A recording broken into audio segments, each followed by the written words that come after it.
came to my attention on the same day that it happened. Indeed, I happened to be listening to commentary. So I got to know that there was an incident that was happening at Nswatremine where Kotoko was playing against the Nswatremine FC. I called a couple of persons. One happened to be at the stadium. So they gave me the earlier briefing and it looked like the issue was settled and the game have to commence again. Unfortunately, along the line, another incident happened, and then now the players started a fight, and it went on and on and on. And the final thing I heard was that one of Kotoko fan, as a key supporter of, was stabbed, and he could not survive. And that by the time they got to the health facility in Soutramain, there, he was pronounced dead. It's unfortunate that it has to happen the way it happened, and hooliganism has no space in our sports.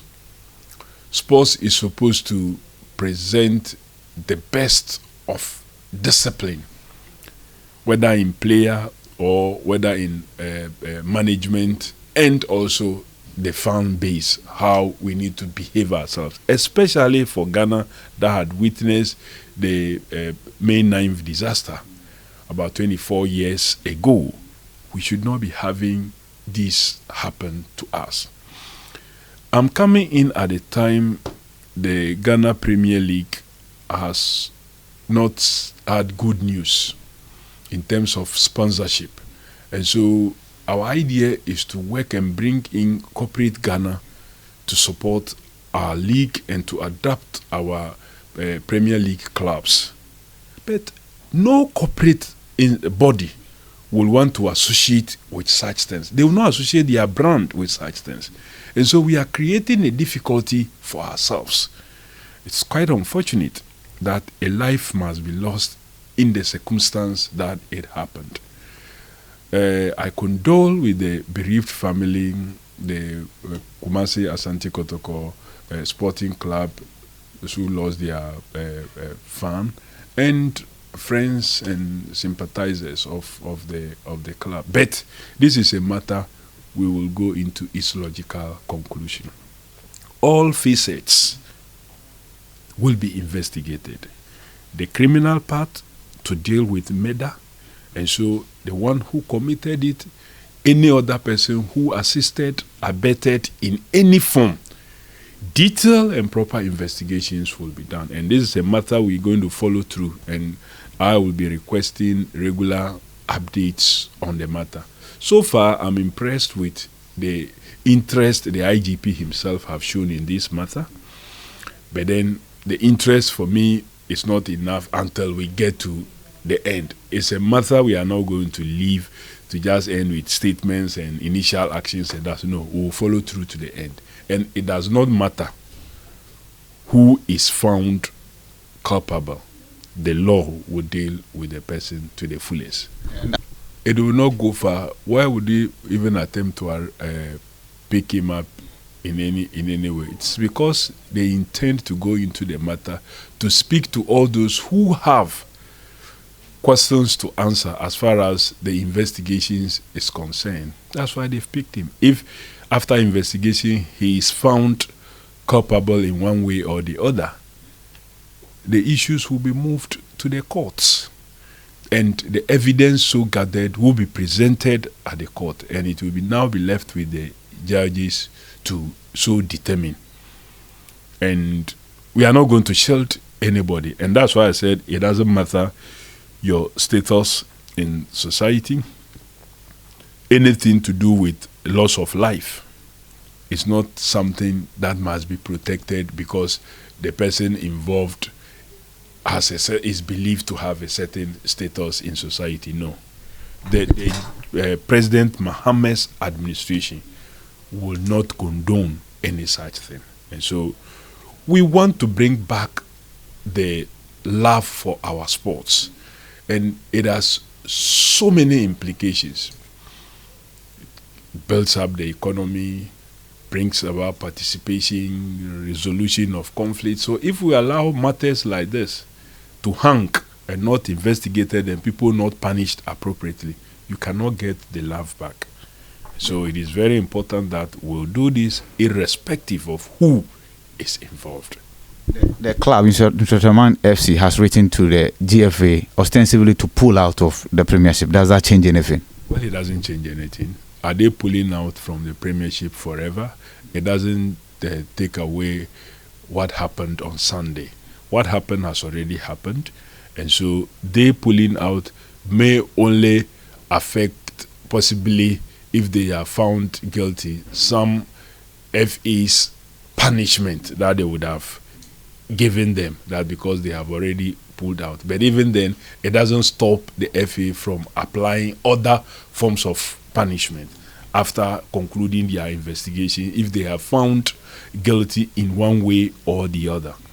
But for the criminal part of a loss of life, withdrawing or not withdrawing, it doesn't stop the police from going ahead to organize their investigations and to make sure that those involved are prosecuted. So I believe that this will be done. Again, as government, we're going to collaborate with the FA to make sure that we improve upon security at our stadia. And this is where the wearing of body cams comes to play, that maybe our security persons who go to provide security for our games must now be provided with body cams so they can record timely events as they happen. So aside the media houses that will be there to cover the match, the security will have body cams all over that they can video activities that are happening around them. And once fans know that the police are properly clothed and with body cams and they know that they are being captured, some of these hooliganism in our stadia will reduce drastically. So again, I will be engaging my colleague, the Minister for Interior, and also the IGP to see how we will beef up security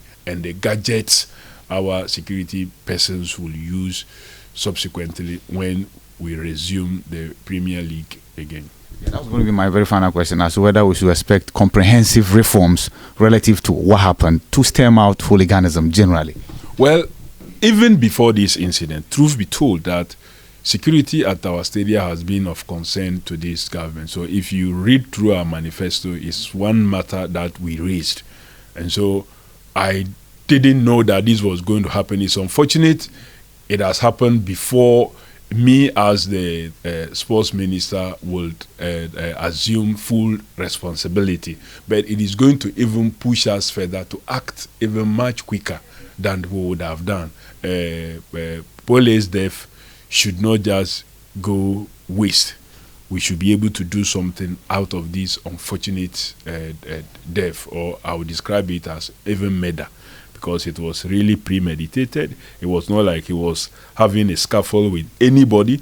He was just on his way out and someone just came all the way to him and then stabbed him. So the person actually premeditated to commit that crime. So for me, I see clear murder in this situation. If this was even a brawl, they were having exchanges and it happened, maybe you can begin to think about whether it was manslaughter or it was, but that was not the case. From all the reports from eyewitnesses, the initial incident that happened between him and the chairman of GHOne FC was resolved. And actually, I'm told he went on his knees.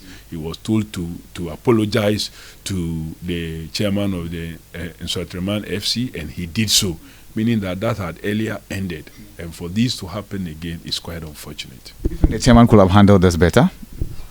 Well, right now, I can't tell whether it was the chairman himself or he incited somebody to act, or the person acted on his own. So we will have to await investigations. But let this go to club owners and management of clubs, that let's try as much as possible to be professional in the way we handle our clubs and the way we handle matches that we are involved in. Already, corporate Ghana is particularly worried about these one-man clubs where the corporate governance is so poor, and so they are not particularly interested in putting in their money. Then now you make it worse by getting yourself involved in these kind of acts. So it tends to even push them even further away. So the efforts we are putting in to try to bring corporate Ghana closer to our games, you are making it difficult for us. Then you end up complaining that you are not getting funding. How will you get funding in situations such as this? Nobody will want to associate his or her brand with such acts. And so our football club owners and management of clubs that are bigger than just one person must know that they must do what is right. The playing body too must know that they must behave themselves. Even as you want to win as a sportsman. Don't do things that will introduce hooliganism even to the pitch. And the fan must know that they are there to give support. Nothing more than that. Do you intend meeting the FA, or you want to be sworn in first? Oh no, I've been engaging them. I've been in regular engagement with the president of the FA. Currently, I know he's not in the country. He's been out there together with the coach. They're visiting some of the players in preparation towards our next available matches. The vice president of the FA has been available. We've been engaging. Hopefully, even today, we will be meeting to discuss some other matters, but this issue will surely also come up for consideration.